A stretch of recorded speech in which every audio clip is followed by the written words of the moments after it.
নমো বিষ্ণুপাদায় কৃষ্ণপৃষ্ঠায় ভূতলে শ্রীমতে জয় পতাকা স্বামিনীতি নামিনী। নমো আচার্য পাদায় নিতাই কৃপা প্রদায়িনী। গৌরকথা ধামোদয় নগর গ্রামতায়। নমো বিষ্ণুপাদায় কৃষ্ণপৃষ্ঠায় ভূতলে শ্রীমতে ভক্তি বেদান্ত স্বামিনীতি নামিনী। নমস্তে সারস্বত দেবী গৌরবাণী প্রচারিণী निर्विशेष शून्यवादी पाश्चात्य देशोत्तार। ओम तत्सत, ओम तत्सत, ओम तत्सत। सुधी भक्त मंडली सबाइके जानाई आमी दंडवत पुनति निवेदन। तो आमादेर आजके भगवत गीता सप्तदश अध्याय तृतीय नम्बर श्लोक। तार आगे सभी वैष्णव मंडली की दंडवत पुनति निवेदन करछि। जय गुरुदेव, जय प्रभुपाद। सत्तानुरूपा श्रद्धा भवति भारत, श्रद्धामयो अयं पुरुषा, ज श्रद्धा स एव स। তাহলে এখানে শ্রদ্ধা সম্বন্ধে বলা হচ্ছে, ভগবান বলছে হে ভারত, সকলের শ্রদ্ধা নিজ নিজ অন্তঃকরণের অনুরূপ হয়। যে যেই রকম গুণের প্রতি শ্রদ্ধাযুক্ত সে সেই রকম শ্রদ্ধাবান। তাহলে এখানে ভারত বলে সম্বোধন করেছেন অর্জুনকে। ভারত কথার অর্থ ভরত মহারাজের বংশ। সে ভরত মহারাজ না, যিনি সেই দুষ্মন্ত রাজা, তিনি সেই শকুন্তলার সাথে বিবাহ, গান্ধর্ব বিবাহ হয়েছিল। তো সেই শকুন্তলা অতি চিন্তায় মগ্ন ছিল। যখন দুষ্মন্ত রাজ্যে ফিরে যায় গান্ধর্ব বিবাহ করে, আর সে শকুন্তলা কন্যমণির দ্বারা পালিত হয়। তার মাতা অপ্সরা ছিলেন। তো তার মাতা এবং সে মুনিবর এর মধ্যে যেটা হয়েছিল সেটা বিস্তারিত বলতে চাচ্ছি না, বড় হয়ে যায় বলে। তো এইভাবে কন্যমণির আশ্রমে প্রতিপালিত হয়েছিল শকুন্তলা। তো সেই শকুন্তলা কে একবার মৃগয়ে আসে দুষ্মন্ত, তখন শকুন্তলাকে পছন্দ করে। শকুন্তলাকে বলে, তুমি তো ক্ষত্রিয় বলে মনে হচ্ছে, তাই আমার নজর তোমার দিকে পড়েছে, তো আমি তোমাকে বিবাহ করতে চাই। তো এইভাবে সেই শকুন্তলাকে গান্ধর্বমতে বিবাহ হয়। পরে দুষ্মন্ত রাজ্যে ফিরে যায়, কিন্তু শকুন্তলা সেই দুষ্মন্তের চিন্তায় আর সে এক মনা হয়েছিল। তো তখন এই দুর্বাসা মুনি সেই সময় আসছিল। দুর্বাসা মুনি তাকে সম্ভাষণ করছে, কিন্তু সে তো মন সেখানে ছিল, তো সে দেখতে পায় নাই, দুর্বাসা মুনিকে দেখতেও পায় নাই, উপলব্ধি আসেনি। দুর্বাসা মুনি অভিশাপ দিয়েছিল, তুমি যার জন্য চিন্তা করছো সে তোমাকে পত্নী বলে স্বীকারই করবে না। তো এইভাবে অভিশাপ দিয়ে দুর্বাসা মুনিও চলে যায়। কিন্তু তথাপি এই শকুন্তলা বুঝতেই পারে না এত কিছু হয়েছে। পরবর্তীতে যখন তার ধ্যান ভঙ্গ হয়, তো তখন শুনতে পায় যে দুর্বাসা মুনি অভিশাপ দিয়ে গেছে। তো কিছুদিন পরে তার পিতা কর্ণমণি বলে, তোমাকে যেহেতু তুমি পতি তোমার হয়েছে, তাহলে কন্যাকে পতির ঘরে যাওয়া উচিত, তুমি যাও। তো এইভাবে সেই অভিশাপের ফলে দুষ্মন্ত অস্বীকার করে। কিন্তু শকুন্তলার গর্ভধারণ হয়েছিল সেই সময়। তো তখন সেই পুত্রের নাম ছিল ভরত। যদিও দুষ্মন্তের কথা মনে নাই, সে পরিচয় দিতে পারে নাই, যে আঙ্গুঠি দিয়েছিল সেটাও জলে পড়ে গেছিল, মাছে খেয়ে ফেলছিল। পরবর্তীতে সেই মাছ যখন কেটে আনে, তখন তার মনে হয় যে আহা, আমি তো মহা ভুল করেছি, আমার পত্নী গান্ধর্ব মতে আমি বিবাহ করেছিলাম, এই আংটি হলো আমি দিয়েছিলাম শকুন্তলাকে। তখন শকুন্তলার প্রতি তার আগ্রহ জন্মায়। তো তখন ততদিনে পুত্র জন্মগ্রহণ করেছিল ভরত। এই ভরত রাজা হয়, দুষ্মন্তের পুত্র। সেই হিসাবে অর্জুনকে এখানে বলছে ভারত, কারণ ভরতের বংশজ। দুষ্মন্তের বংশই পরবর্তীতে এইভাবে শান্তানুয়াদি ধীরে ধীরে এই পঞ্চপাণ্ডব, এরা চন্দ্রবংশীয়, এইভাবে পরিচয় হয়।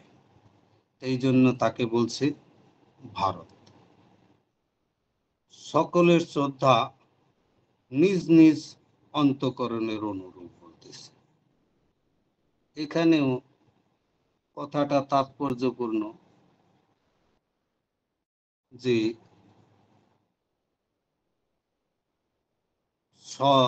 শ্রদ্ধা, যে যেরকমের শ্রদ্ধা সে সেই। যদি কারো ভূত প্রেতের প্রতি শ্রদ্ধা হয়, সে ভূত প্রেতী।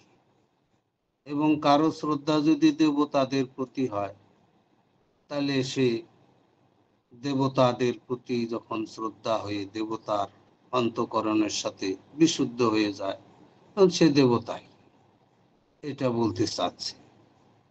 আর কেউ যদি মানে এরকম শ্রদ্ধা অনুযায়ী তাকে সেই সম্মান করা হয়, তো তার মানে এই নয়, কিন্তু তাকে অনেকটা সেরকমই মনে করা হয়।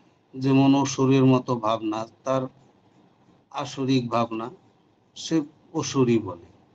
তার জন্য দিতির গর্ভে থেকে জন্মগ্রহণ করলেই যে অসুর হবে, সেটা কোনো প্রয়োজনীয়তা নাই। মানে সে কর্ম না, অসুর। কর্ম অনুসারে, তার শ্রদ্ধা অনুসারে সে অসুর। তো এইভাবে যার যেরকম শ্রদ্ধা, সেই শ্রদ্ধা অনুসারে তাকে সেইটাই তাকে আখ্যা দেওয়া হচ্ছে। তো বলছি, যেই রকম যার শ্রদ্ধা সে সেই বলা চলে। তো যার শ্রদ্ধা, আবার শ্রদ্ধা অনুসারে, আবার প্রাকৃতিক নিয়ম অনুসারে শ্রদ্ধা 3 প্রকার। সেটা হলো সত্য, রজ, তম।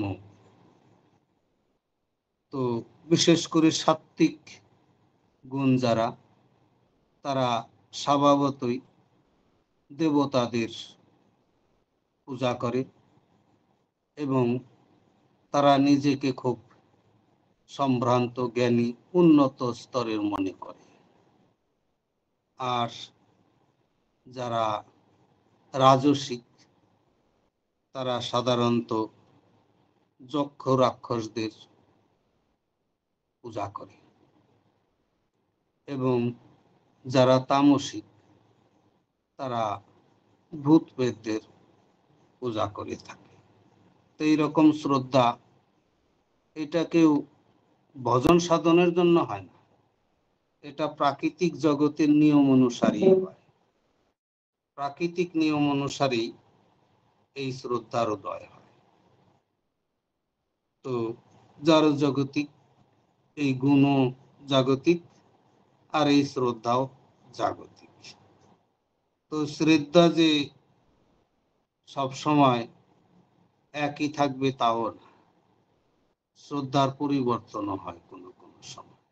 যেমন প্রাকৃতিক সময়, কোনো সময় সত্যগুণের যখন প্রভাব হয় তখন দেবতাদের প্রাধান্য বেড়ে যায়, তখন এই পৃথিবীতে সত্যগুণীদের প্রভাবও বেড়ে যায়, শক্তি বেড়ে যায়। তখন রজগুণ তমগুণ পরাভূত থাকে, এরা নিষ্ক্রিয় হয়ে যায়। আর যখন সত্যগুণ এর কি বলছি, যখন এই রজগুণের প্রভাব বেড়ে যায় তখন অসুরদের, যক্ষ রাক্ষস অসুরদের প্রভাব বেড়ে যায়। তো তখন সত্যগুণের প্রভাব নিষ্ক্রিয় হয়ে যায়, রজগুণ আর তমগুণের প্রভাবও নিষ্ক্রিয় হয়ে যায়। এরা তখন কিছু করতে পারে না। তখন দেবতাদেরও পাওয়ার কমে যায়, অসুররা তখন শক্তিশালী থাকে এবং ভূত প্রেতদের বলও কমে যায়। আর যখন তমগুণের প্রভাব বেড়ে যায় তখন ভূত প্রেতের প্রভাব বেড়ে যায় এবং পৃথিবীতে ধ্বংসের প্রবণতা বেশি বেড়ে যায়। আর তখন অনাচার দুর্বিচারেরই বেশি প্রভাব বেড়ে যায়, যেমন এখন চলছে। এখন কোথাও সত্য দেখা যাচ্ছে না, পৃথিবীতে সব জায়গায় লড়াই চলছে, অধর্মকেই সাপোর্ট করছে সবাই। ধর্ম অবলম্বনকারীদের মধ্যেও রাজনীতি ঢুকে গেছে, তো এই সত্যটাকে টিকিয়ে রাখা বড় মুশকিল হয়ে যাচ্ছে। সাধুদের মধ্যেও বিবাদ চেপে আসছে। তো এখন চারিদিক দিয়ে মানে ভাঙ্গন ধরে গেছে। এখন তমগুণ হলো ধ্বংসের প্রতীক, এখন ধ্বংস হয়েই যাচ্ছে পৃথিবীতে, যুদ্ধ বিগ্রহ, নানা রকম ক্ষয়ক্ষতি, অত্যাচার, যেমন এর কোনো কারণ নাই। যেমন বাংলাদেশে হলো, যারা কোনো কিছুই নাই, যাদের নাম্বারই নাই, কোনো কিছুতে ঝগড়ার বিবাদে কিছুতে নাই, কিন্তু আক্রমণ কাদের করলো? যারা দুর্বল তাদের, মানে দুর্বলদের প্রতি আক্রমণ হবে আর সবলরা এরকম অত্যাচার চালাবে। মানে সব থেকেই মানে এখন মানে সব অত্যাচার আর দুরাচার দুর্ব্যবহারই প্রাধান্যতা বিস্তার করে এই সময়। এটাকে বলছে তমগুণের প্রাধান্যের ফলে। তো যাই হোক, এইভাবে আমরা দেখতেছি যে প্রকৃতির গুণের উপর বিশেষ জগতের পরিচালন ব্যবস্থা হয়ে থাকে, পরিচালিত হয়ে থাকে। তাহলে এই সময় সাধুদের প্রভাব টিকিয়ে রাখা বড় মুশকিল, কারণ ভগবান এই গুণ অনুসারেই সৃষ্টি করেছেন, কাজে এখন তমগুণকেই ধারণ করে আছে। কিন্তু তাই বলে আমরা তমগুণী হব, এটা আরো মূর্খতা। কারণ তমগুণের মধ্যেও আমাদের লাভ বেশি, বেনিফিট নিতে হবে। যদিও এই দুরবস্থার মধ্যে যদি ভজন করা যায় তাহলে সেটা লাভও আবার অনেক গুণ বেশি পাওয়া যাবে।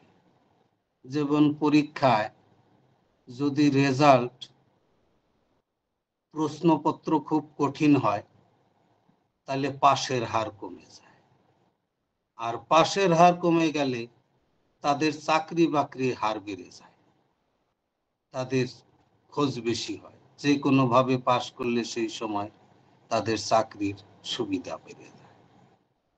তো সেই রকম যে কোনো পরিস্থিতিতে এখন যেহেতু দুরবস্থা চলছে, এই সময় দুরবস্থার সাথে হাত না মিলিয়ে ভগবানের সাথে হাত মিলিয়ে ভক্তিযোগ অনুশীলন করলে তার লাভ কিছুটা করলেও তার লাভ অনেক। এটা হলো কঠিন, কঠিনের মধ্যে লাভের অঙ্ক, এবং সে অনেক গুণ বেশি। যদিও পেরে ওঠা মুশকিল, কিন্তু প্রয়াসের ফলও অনেক এখানে দেয়। মানে এটা ভক্তিযোগেই কেবল। বাকি সত্য রজ তম গুণ এটা প্রাকৃতিক আইন, কাজে এটা ভগবান কোনো হস্তক্ষেপ করেন না। ভগবান শুধু প্রাকৃতিক নিয়ম অনুসারে উনি স্রষ্টা, স্রষ্টা অনুসারে উনি কোনো গুণকে কখনো আগে বাড়িয়ে দেন, সেই সময় সেই গুণের প্রাধান্য বেড়ে যায়, সেই গুণের। আবার যেই গুণ ভগবান ছেড়ে দেন, সেই গুণের আর কোনো থাকে না, সেটার প্রভাব থাকে না। তো ভগবানই প্রকৃতপক্ষে নিয়ন্তা, এই গুণদেরও নিয়ন্ত্রণ করেন। এইভাবে দেখা যাচ্ছে যে এই গুণ অনুসারে কেউ যদি মনে করলো যে আমি সত্যগুণে আমি ভগবত ধামে যাব বা বৈকুণ্ঠে যাব, তা নয়। এটাই জড়জগতিক গুণ, কাজে এই জড়জগতেই সুখ সুবিধা ভোগ করতে পারবে, তো এর ঊর্ধ্বে যেতে পারবে না। দেবতাদের উপাসনা করার উদ্দেশ্য কি? দেবতারা ভোগ দিবে, সে ভোগ পাবে, ভালো সুযোগ সুবিধা পাবে, এটাই। এর চেয়ে আর কোনো কিছু এর মধ্যে অনুরূপ কোনো আশা নাই। এইভাবে আমরা দেখতেছি যে এই গুণটা গুরুত্বপূর্ণ। কিন্তু এখানে শ্রদ্ধার কথা বলা হয়েছে, শ্রদ্ধাও এই গুণ অনুসারে আমরা দেখতে পারি। কারো শ্রদ্ধা দেবদেবীর প্রতি, কারো শ্রদ্ধা ভূত প্রেতের প্রতি, কারো শ্রদ্ধা পশুর মনোবৃত্তির প্রতি। এইভাবে শ্রদ্ধা উৎপন্ন হয়। তো এই শ্রদ্ধাও কোনো ওই প্রাকৃতিক নিয়মেই আসে, তো এটা প্রাকৃতিকতেই ছাড়া থাকে, প্রাকৃতিক নিয়ম অনুসারে এরকম শ্রদ্ধাও তাদের হয়। তো যতক্ষণ পর্যন্ত শুদ্ধ সত্যে প্রতিষ্ঠিত না হচ্ছে, ততক্ষণ পর্যন্ত তার শ্রদ্ধা এই জড় জগতের মধ্যেই রেখে দিবে, ঊর্ধ্বে যেতে পারবে না। তো শুদ্ধ সত্য গুণ হলো বৈকুণ্ঠের স্তর, তাহলে সে ধীরে ধীরে অগ্রসর হবে ঊর্ধ্বমুখী। তো এইভাবে গুণের প্রভাবে এই কিভাবে পরিচালিত হয় সৃষ্টি, এবং শ্রদ্ধা কিভাবে জীবের মধ্যে উদয় হয়, সেটা আমরা দেখলাম যে সাত্ত্বিক শ্রদ্ধা, রাজসিক শ্রদ্ধা এবং তামসিক শ্রদ্ধা, তো এইভাবে প্রভাবিত হয়।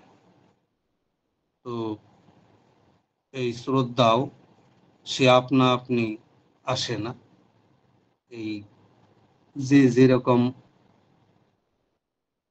প্রাকৃতিক প্রকৃতিতে, সেই রকম প্রকৃতি অনুসারে তার শ্রদ্ধাও সেই রকম হয়। তাহলে এখানে আমাদের পরবর্তী শ্লোকে আমরা প্রবেশ করব।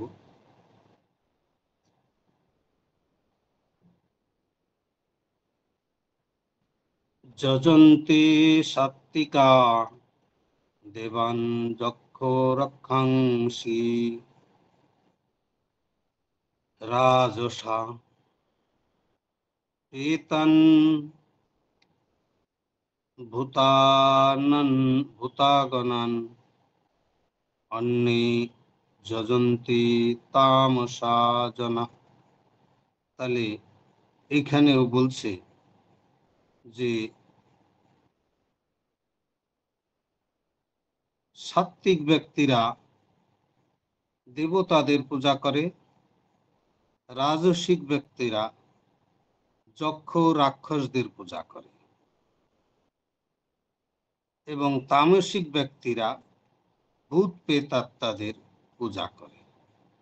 তাহলে এখানে ক্লিয়ার করে দিয়েছেন যে সাত্বিক ব্যক্তিরা দেবতাদের পূজা করে, সেটা আমরা আগেও বললাম। তো তাহলে দেবতাদের পূজা এমনি আপনা আপনি কেউ করতে পারবে না, এই গুণের প্রভাব অনুসারেই করতে পারবে। তো রাজসিক ব্যক্তিরা তাহলে যক্ষ রাক্ষসদেরই পূজা করবে। আর আমরা যেটা বললাম সেটাই পরবর্তী শ্লোকেও ভগবান বলে দিচ্ছেন। তো এইভাবে ভূত প্রেতাদির প্রতি তারা পূজা করে। তো পূজাটা হলো যে কোনো ভাবে করা চলে। যেমন আমরা কারো নাম নিলাম, শ্রদ্ধা করলাম, তো সেটা পূজা হলো। কিন্তু ভজনা আলাদা জিনিস। ভজনা আর পূজার মধ্যে রাত আর দিন ডিফারেন্স। তো সেই অনুসারে আমরা দেখি শাস্ত্রের অনুসারে ভগবত ভজনা উপাসনা করা, শাস্ত্র সিদ্ধান্ত অনুসারে যথাযথ অবগত হওয়া, এটা হলো বুদ্ধিমানের কাজ, শাস্ত্র অনুসারে চলা। তো শ্রদ্ধা, শাস্ত্র অনুসারে জীবন যাপন করা, এটা।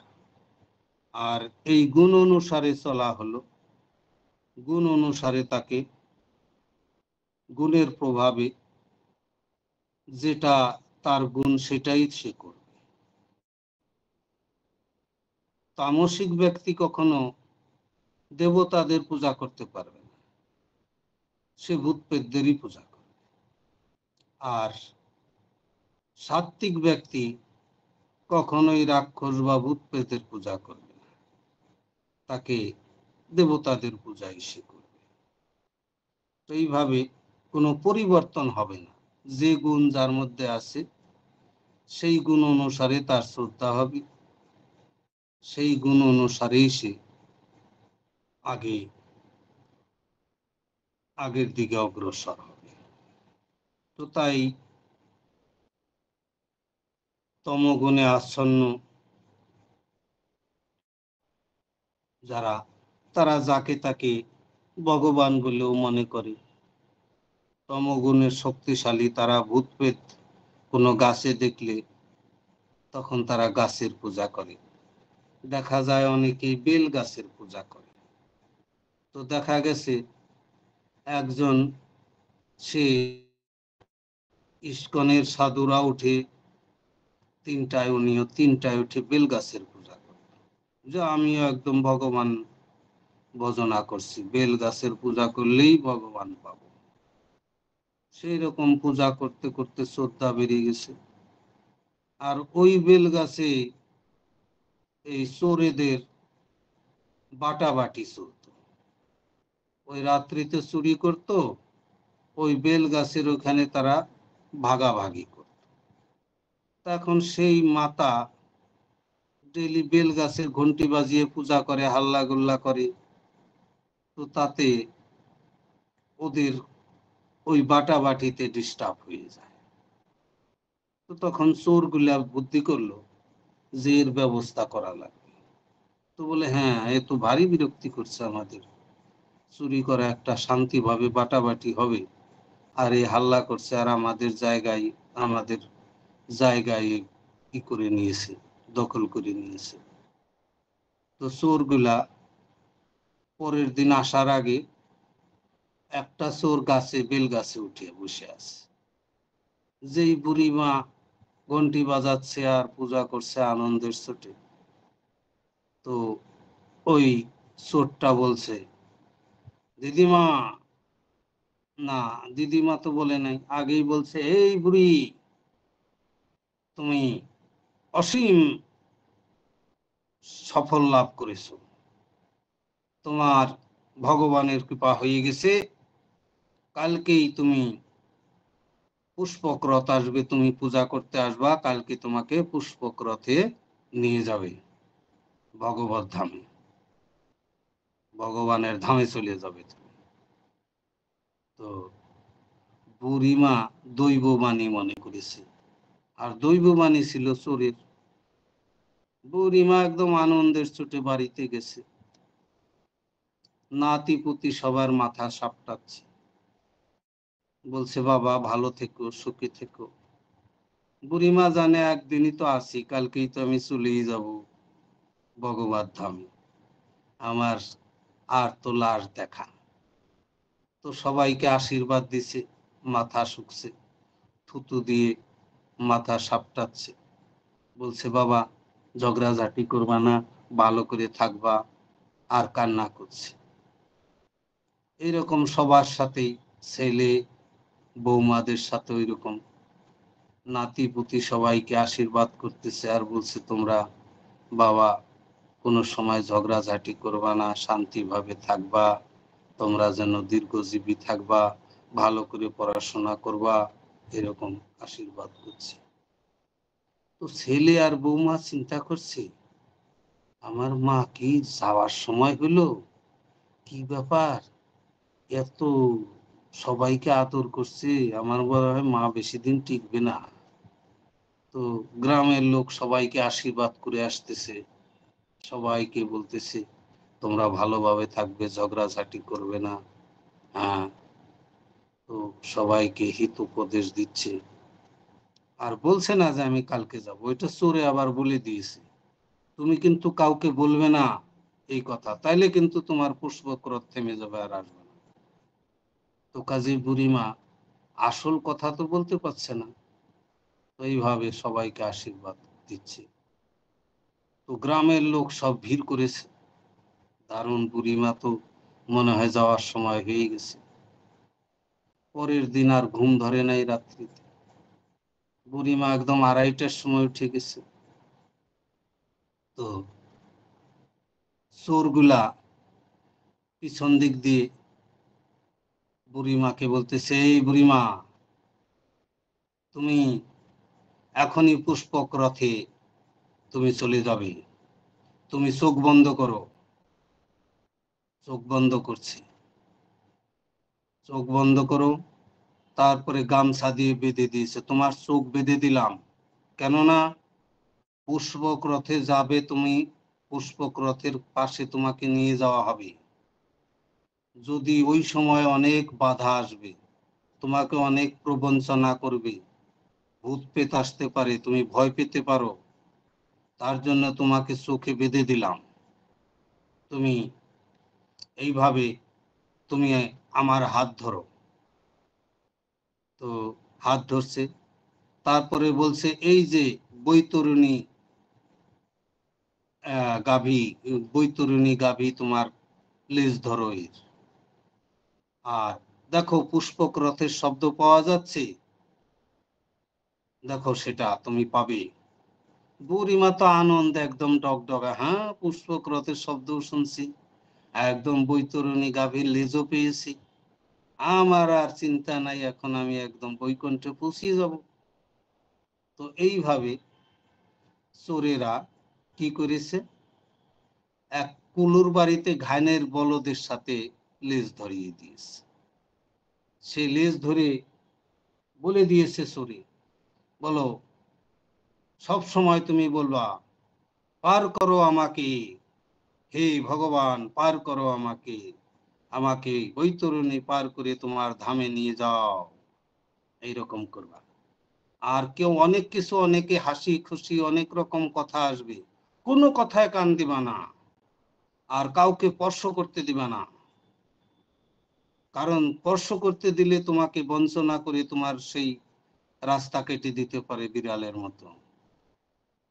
তো বুড়িমা খুব খুশি, বুড়িমা একদম আনন্দের চোটে লেজ ধরে চলছে, আর সেই বলদ তো চলছে, আর শব্দ কাঁ কু শব্দ হচ্ছে, আর পুষ্পক্রতের শব্দ বুড়িমা মনে করছে আর চলছে।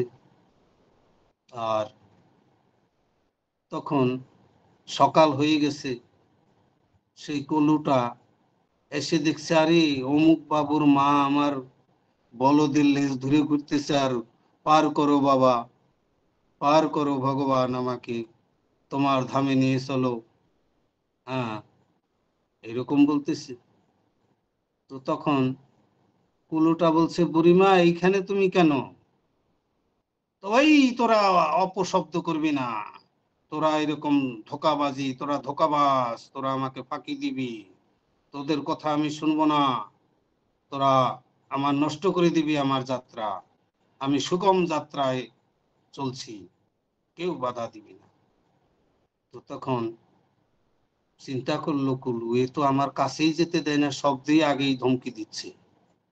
তো তখন ওই বাড়িতে জানিয়েছে ছেলে বৌমা, ছেলে বৌমা আসছে, মা মা করছে, এই মা মা কেউ কিছু বলবি না আমাকে, আমি আজকে আমার ধামে যাচ্ছি, এই সময় কেউ বাধা দিবি না, তো তোদের কথা আমি শুনবো না, তোরা আমার তোমার নষ্ট করে দিবি সব আমার রাস্তা, রাস্তা বিড়ালের মতো কেটে দিবি না, মাটাই আমি কোনো ডাক বিশ্বাস করি না, তো পার করো, পার করো করে বলছে ভগবান।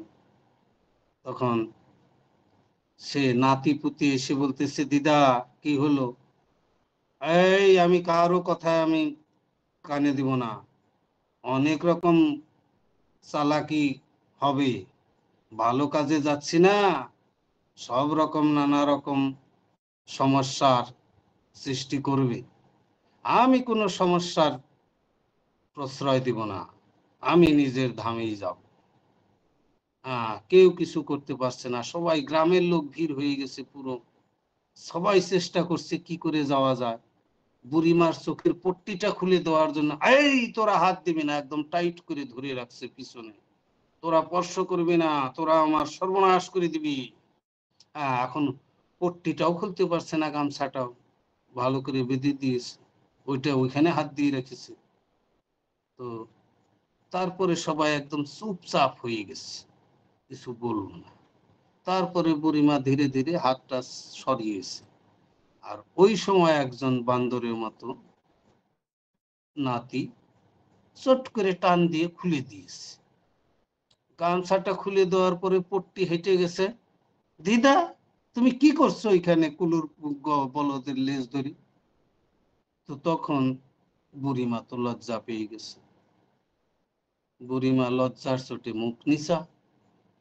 তো এইরকম চোর এই জড় জগতে অনেক আছে, মানুষের এইরকম চোরের মতো মানুষকে বেল গাছ পূজা করিয়ে দিবে, কোনো সময় ভেন্না গাছ পূজা করিয়ে দিবে, কোনো সময় শাওরা গাছ পূজা করিয়ে দিবে, নানা রকম মানে তারা বলি ছাড়বে যে একদম ভগবত ধামেই যাওয়া যাবে, কিন্তু এই সব জিনিস করে কোনোদিনও কোথাও সে যাবে না।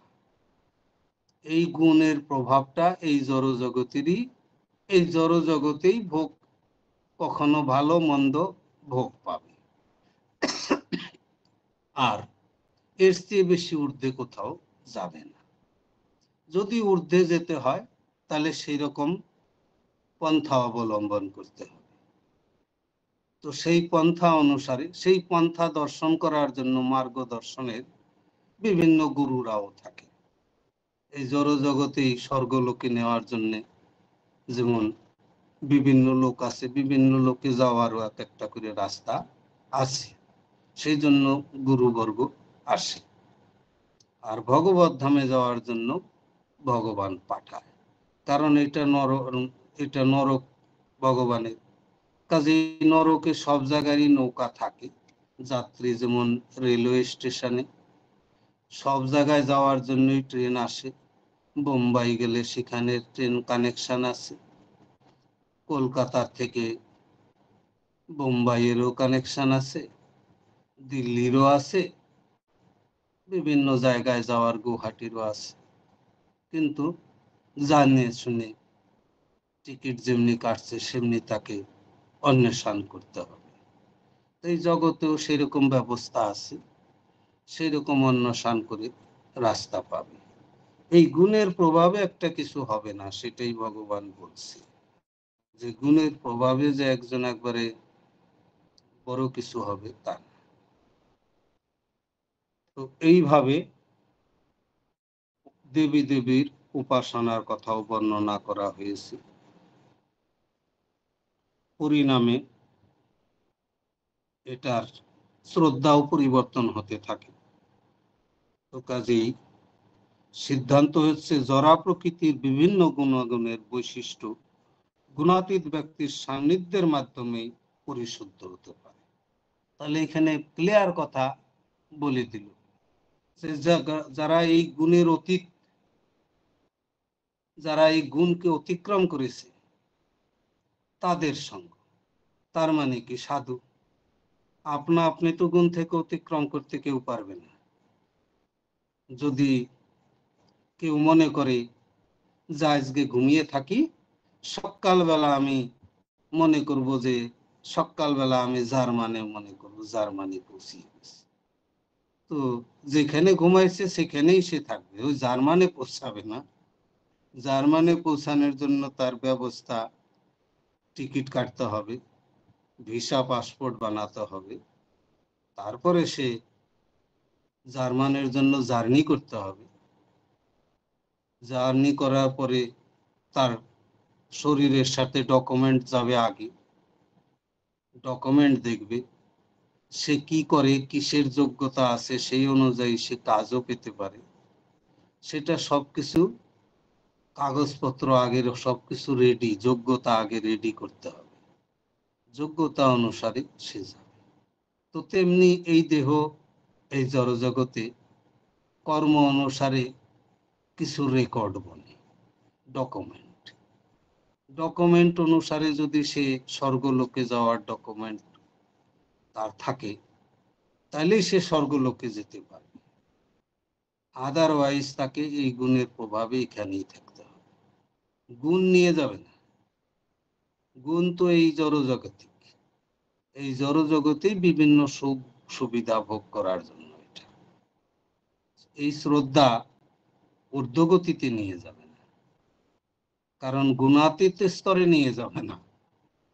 গুণাতীত স্তরে যেখানে গুণের কাজই নাই, সেখানে গুণে কি করে নিয়ে যাবে? গুণ রাখবে এই জড়জগতের এই তার বাউন্ডারি এর মধ্যেই রাখবে, এর বাইরে যেতে দেবে না। ত্রিগুণাত্মিক মায়া এটা। কাজেই মায়ার জগতই হলো এই বহিরঙ্গা শক্তি, আর বহিরঙ্গা শক্তির বাইরে সে কোনোভাবেই যেতে পারবে না। তো এইটা এখানে ক্লিয়ার করে বলে দিচ্ছেন। তো তাই অনেকে নির্বিশেষবাদী, তারা অনেক সময় মনে মনে মন কলা খায়। অনেকে মনে করে বার্ধক্য হয়ে গেছি, আমি খুব চালাক, আমি বার্ধক্য হয়েছি, আমার চেতনা ফিরছে, আমি ভগবানকে ভজনা করব। একদম সাদা ড্রেস পরে, তিলক করে, আপনি ঘন্টি নাড়িয়ে সকালবেলা ফুল তুলে, ওই সকালে যে ফুল তুলে তার পাপও সে বহন করতে পারবে না, কারণ সে তার মন সেটা তার ব্যাপার। ওই রকম তার মতো তো কোটি কোটি মন রয়েছে, কোটি কোটি মানুষ রয়েছে। তো তার মন তাকে শ্রেয় লাভ করাবে না। তার মনে তার দেহটার জন্য, তার দেহটার ভরণ পোষণের জন্য, দেহটার সুখ দুঃখ ভোগ করার জন্য, দেহটার মধ্যে রাগ অনুরাগ, কোনো বস্তুর প্রতি আসক্তির জন্য, এর বাইরের বাউন্ডারি তো মন অতিক্রম করতে পারবে না। কাজেই মন অতিক্রমই করতে পারবে না। তাইলেও মনে মনে একদম ভগবানের ভজনা করছে, মানে কোনো কিছুর মধ্যেই নাই, ও একদম জিরো অবস্থায় আছে। মানে এটা হলো কি, ওই যে গাছের সাথে সাইকেল বেঁধে দিয়েছে, আর গাছের উপর উঠে সাইকেলে পেট্রোল করতেছে খুব, আমি একদম হাওয়াই জাহাজের মতো বেগে যাব। যতই পেট্রোল করুক, পেট্রোলিং করুক, সাইকেল এক পাও আগাবে না, ওখানেই থাকবে।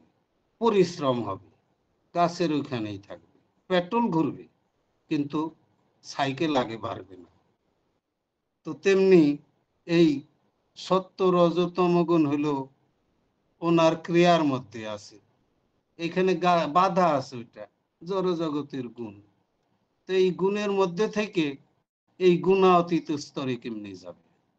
ওই গাছে উপরে বাঁধা সাইকেলের মতো, সিটের সাথে বাঁধা আছে, উপরে সাইকেল ঝুলছে, সেই সিটে বসে পেট্রোলিং করতে করতে ঘাইমে অস্থির হয়ে যাবে, কিন্তু সাইকেল 1 ইঞ্চিও আগে বাড়বে না, যেখানে সেখানেই থাকবে। আর যদি ওইটা জমিতে খোলা থাকে, সাইকেল যদি মুক্ত থাকে, তার মধ্যে চড়ে একটু পেট্রোলিং করলে আগে যাবে। আর সাইকেলে যদি বাধা থাকে, তাহলে কোথায় চলবে? তো তার শরীর তো গুণের উপর বাধা আছে, সত্য রজতম গুণের বাধার মধ্যে আছে, তার শরীর তো বেঁধে রেখেছে। আর ওই অনুসারেই তার মন পরিচালিত করছে দেহটা। মন দেহের অন্য দেহকে চালাতে পারবে? এক মন আর এক দেহকে চালাতে পারবে? আর এক দেহ তার কথা শুনবেই না, তাইলে ও বাইরে কি করে চলবে?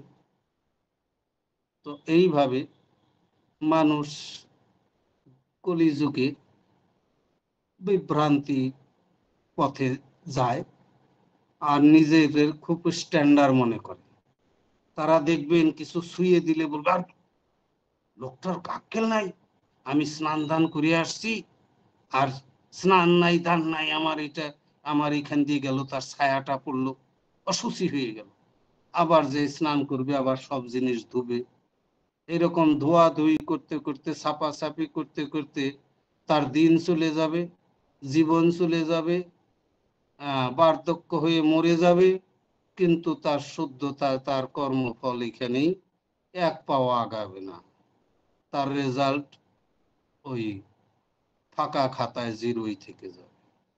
যেমন অঙ্কের খাতায় অঙ্ক করলো, মেহনত করলো খুব, বীজগণিত করলো, পাটিগণিত করলো, কিন্তু উত্তরটা সে অ্যান্সারটা ভুলে 1 হবে, তার জায়গায় 0 দিল। বাকি সব ঠিক আছে, কোনো জায়গায় ভুল নাই, হয়েছেও 1, কিন্তু উত্তরে 0 দিয়ে ফেলছে।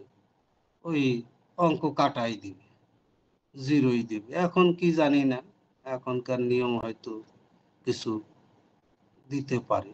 আমাদের সময় ওই একটু ভুল থাকলে ওইটা ভুল, 0ই পাবে। তো এইরকম ভগবানের খাতায় এটা 0, আর অন্য অন্য গ্রহ লোকের খাতায় ওটা 0। তো এইভাবে আর কি আমরা দেখছি, গুণের মাধ্যমে যারা যেটা মনে করে গুণ হলো এই জড়জগতের ত্রিগুণাত্মিক মায়া। কাজে এই ত্রিগুণাত্মিক মায়া 3 গুণ অতিক্রম করার পরেই সে এই গুণ তার উপর ক্রিয়া করবে না। আর তাছাড়া এই গুণের দ্বারাই পরিচালিত হইতে হবে।